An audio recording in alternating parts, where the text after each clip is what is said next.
அதிகாரம் 9. யூதாவின் முடிவு.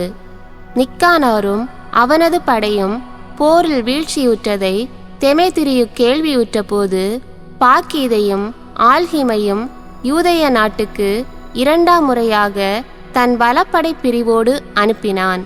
அவர்கள் கில்காலுக்கு போகும் வழியாய் சென்று அர்பேலாவில் இருந்த மெசலோத்தை முற்றுகையிட்டார்கள். அதை கைப்பற்றி பலரை கொன்றார்கள். அவர்கள் 152ஆம் ஆண்டு முதல் மாதத்தில் எருசலேமுக்கு எதிரே பாசறை அமைத்தார்கள். அங்கிருந்து புறப்பட்டு 20,000 காலாட்களோடும் 2,000 குதிரை வீரர்களோடும் பெரேயாவுக்கு போனார்கள். எலாசாவில் யூதா பாசறை அமைத்தார். தேர்ந்தெடுத்த வீரர்கள் 3000 பேர் அவரோடு இருந்தனர். அவர்கள் எதிரி படைகளின் பெரும் கூட்டத்தைக் கண்டு பெரிதும் அஞ்சினார்கள். பலர் பாசறை நின்று ஓடிவிட்டனர். அவர்களுள் 800 பேரே எஞ்சியிருந்தனர். தம் படை சிதறி ஓடியதையும் போர் உடனடியாக நடக்கவிருந்ததையும் யூதா கண்டு அவர்களை ஒன்று சேர்ப்பதற்கு நேரம் இல்லாததால் மனமுடைந்து போனார். அவர் மனம் தளர்ந்திருந்த போதிலும் தம்முடன் எஞ்சியிருந்தவர்களை நோக்கி, எழுவோம், நம் பகைவரை எதிர்த்து செல்வோம், ஒருவேளை நம்மால் அவர்களை எதிர்த்து போரிட முடியும் என்று முழங்கினார். ஆனால் அவர்கள், நாம் மிக சிலராய் இருப்பதால் இப்போது போரிட முடியாது. முதலில் நம் உயிரை காப்பாற்றிக் கொள்வோம், பின்னர் நம் சகோதரர்களுடன் திரும்பி வந்து அவர்களோடு போரிடுவோம் என்று சொல்லி அவரது மனத்தை மாற்ற முயன்றார்கள். அதற்கு யூதா, அவர்களுக்கு புறமுதுகு காட்டி ஓடுவது என்பது நாம் செய்யக்கூடாத செயல். நமது காலம் வந்திருக்குமானால் நம் உறவின் முறையினருக்காக ஆண்மையுடன் இறப்போம். நமது பெருமைக்கு இடுக்கு ஏற்படாமல் பார்த்து கொள்வோம் என்றார்.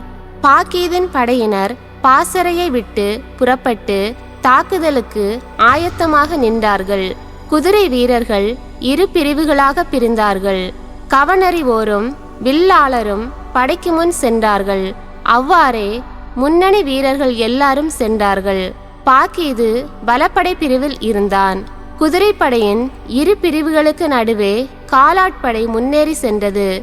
அவர்கள் எக்காலங்களை முழக்கினார்கள். யூதாவின் பக்கம் இருந்தவர்களும் தங்களின் எக்காலங்களை முழக்கினார்கள். படைகளின் இரைச்சலால் நிலம் நடுங்கியது. காலை முதல் மாலை வரை போர் நடந்தது. பாக்கீதும் அவனது வலிமைமிகு படையும் வலப்பக்கத்தில் இருக்க யூதா கண்டார். மனமுறுதி கொண்ட அனைவரும் யூதாவோடு சேர்ந்து கொண்டார்கள். வலப்படை பிரிவை முறியடித்து அதை அசோத்து மலை வரை துரத்தி சென்றார்கள். வலப்படை பிரிவு முறியடிக்கப்பட்டதை கண்ட இடப்படை பிரிவு திரும்பி யூதாவையும் அவருடன் இருந்தவர்களையும் நெருங்கி பின்தொடர்ந்து சென்றது. போர் கடுமையாகவே 2 தரப்பிலும் பலர் காயப்பட்டு மடிந்தனர். யூதாவும் மடிந்தார். மற்றவர்கள் தப்பி ஓடிவிட்டார்கள். யோனத்தானும் சீமோனும் தங்கள் சகோதரரான யூதாவின் சடலத்தை தூக்கி கொண்டு போய் மோதையின் நகரில் இருந்த தங்கள் மூதாதையரின் கல்லறையில் அடக்கம் செய்து அவருக்காக அழுதார்கள். இஸ்ரேல் மக்கள் எல்லாரும் அவருக்காக பெரிதும் அழுதார்கள். அவருக்காக பெரிதும் துயரம் கொண்டாடினார்கள். பல நாள் அழுது புலம்பினார்கள். இஸ்ரேலின் மீட்பராகிய மாவீரர் வீழ்ந்தது எவ்வாறு என்று ஓலமிட்டார்கள். யூதாவின் பிற செயல்கள், போர்கள், தீர செயல்கள், பெருமை ஆகியவை மிக பல. ஆகவே அவை எழுதப்படவில்லை. யோனத்தானின் தலைமை. யூதாவின் இறப்புக்கு பின் நெறி கெட்டவர்கள் இஸ்ரேல் எங்கும் தலை தூக்கினார்கள். அநீதி செய்பவர்கள் அனைவரும் நடமாடினார்கள். அக்காலத்தில் பெரியதொரு பஞ்சம் ஏற்பட்டதால் நாட்டு மக்கள் அனைவரும் அவர்கள் பக்கம் சேர்ந்து கொண்டார்கள். பாக்கீது இறை பற்றில்லாத மனிதர்களை தேர்ந்து கொண்டு அவர்களை நாட்டுக்கு தலைவர்களாக ஏற்படுத்தினான். அவர்கள் யூதாவின் நண்பர்களை தேடி கண்டுபிடித்து பாக்கீதிடம் அவர்களை அழைத்து சென்றார்கள். அவன் அவர்களை பழிவாங்கி எள்ளி நகையாடினான். எனவே இஸ்ரேலில் கடுந்துயர் ஏற்பட்டது. இறைவாக்கினர்களின் காலத்துக்கு பின் அதுவரை அவர்களிடையே இவ்வாறு நேர்ந்ததில்லை. யூதாவின் நண்பர்கள் அனைவரும் ஒன்று கூடி யோனத்தானிடம், உம் சகோதரரான யூதா இறந்தது முதல் நம் எதிரிகளையும் பாக்கீதையும் நம் இனத்தாருக்குள்ளேயே நம்மை பகைக்கிறவர்களையும் எதிர்த்து போராட அவரை ஒத்தவர் ஒருவரும் இல்லை. ஆதலால் நம் போர்களை நடத்தி செல்ல அவருக்கு பதிலாக இன்று உம்மையே எங்கள் தலைவராகவும் வழிகாட்டியாகவும் தேர்ந்து கொண்டோம் என்றார்கள். அப்போது யோனத்தான் தம் சகோதரரான யூதாவுக்கு பதிலாய் தலைமையேற்றார். யோனத்தானின் போர். இதை அறிந்த பாக்கீது அவரை கொல்ல தேடினான். யோனத்தானும் அவருடைய சகோதரரான சீமோனும் அவரோடு இருந்த எல்லாரும் இதை கேள்வியுற்று தெக்கோவா எனும் பாலை நிலத்திற்கு ஓடிப்போய் ஆஸ்பார் குளத்தருகே பாசறை அமைத்தார்கள்.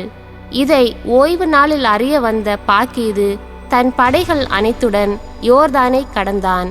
மக்களின் தலைவராகிய தம் சகோதரர் யோவானை தம் நண்பர்களாகிய நபத்தேயரிடம் யோனத்தான் அனுப்பி தங்களிடம் இருந்த திரளான பொருட்களை அவர்களுடைய பொருட்களோடு சேர்த்து வைக்கும்படி கேட்க செய்தார். அப்போது யாம்பிரியன் மக்கள் மேதபாவினின்று புறப்பட்டு யோவானையும் அவரிடம் இருந்த அனைத்தையும் கைப்பற்றி சென்றார்கள். இந்நிகழ்ச்சிக்கு பிறகு யாம்பிரியின் மக்கள் சிறப்பானதொரு மணவிழாவை கொண்டாடுகிறார்கள் என்றும் கானான் நாட்டு உயர்குடியினர் ஒருவரின் மகளை நாதபாதிலிருந்து பெரும் பாதுகாப்புடன் மணவிழாவுக்கு அழைத்து வருகிறார்கள் என்றும் யோனத்தானுக்கும் அவருடைய சகோதரரான சீமோனுக்கும் தெரிவிக்கப்பட்டது. அவர்கள் தங்கள் சகோதரரான யோவான் குருதி சிந்தி இறந்ததை நினைவு கூர்ந்து புறப்பட்டு சென்று மலையின் ஒரு மறைவான இடத்தில் ஒளிந்து கொண்டார்கள். அவர்கள் கண்களை ஏறெடுத்து பார்த்தபோது கூச்சலிடும் கூட்டத்தையும் ஏராளமான மூட்டை முடிச்சுகளையும் கண்டார்கள். மணமகனும் அவனுடைய நண்பர்களும் உறவினர்களும் படைக்கலங்கள் தாங்கிய வண்ணம் மேல தாளங்களோடும் பாடகர் குழுவினரோடும் பெண் வீட்டாரை எதிர்கொண்டு சென்றார்கள். யூதர்கள் தாங்கள் பதுங்கியிருந்த இடத்தினின்று அவர்கள் மீது பாய்ந்து அவர்களை கொலை செய்தார்கள். பலர் காயமுற்று மடிந்தார்கள். மற்றவர்கள் மலைக்கு ஓடிப்போனார்கள். அவர்களின் அனைத்து பொருட்களையும் யூதர்கள் எடுத்து கொண்டார்கள். இவ்வாறு மழவிழா துயரமாய் மாறியது. இன்னிசை ஒப்பாரியாக மாறியது. தங்களுடைய சகோதரர் குருதி சிந்தி இறந்ததற்காக முழுதும் பழி தீர்த்து கொண்ட பின் அவர்கள் யோர்தானை ஒட்டிய சதுப்பு நிலத்திற்கு திரும்பினார்கள். இதை அறிந்த பாக்கீதும் பெரும்படையோடு யோர்தான் ஆற்றின் கரைகளை ஓய்வு நாளில் சென்றடைந்தான். யோனத்தான் தம்முடன் இருந்தவர்களை நோக்கி, நாம் இப்போது எழுந்து நம்முடைய உயிருக்காக போராடுவோம். ஏனெனில் முன்னைய நிலைமையை விட இக்கட்டான நிலைமையில் இப்போது இருக்கிறோம். பாருங்கள், நமக்கு முன்னும் பின்னும் போர் நடந்து கொண்டிருக்கிறது. யோர்தானின் நீர் இரு பக்கமும் உள்ளது. அதுபோல சதுப்பு நிலங்களும் காடுகளும் உள்ளன. நாம் தப்பிக்கவே வழி இல்லை. நம்முடைய பகைவர்களிடமிருந்து நம்மை காப்பாற்ற விண்ணக இறைவனிடம் மன்றாடுங்கள் என்றார். போர் தொடங்கியது.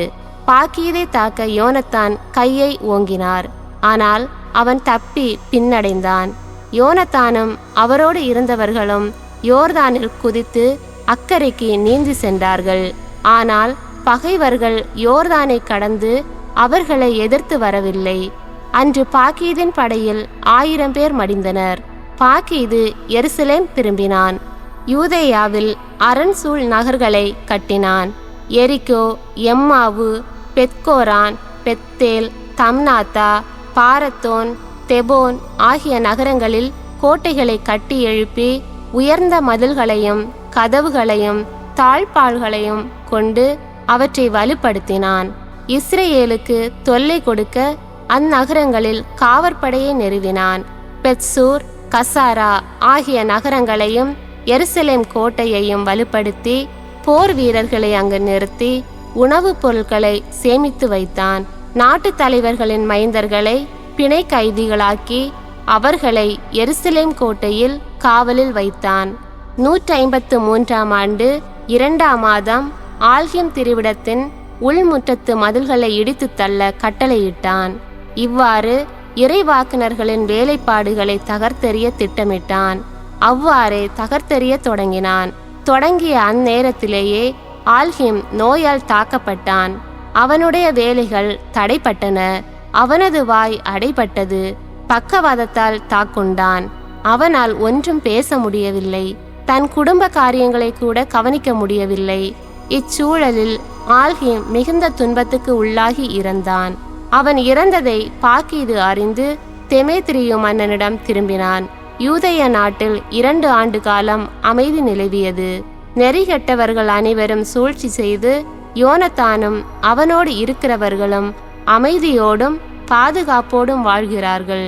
எனவே இப்போது பாக்கீதை அழைத்து வருவோம்.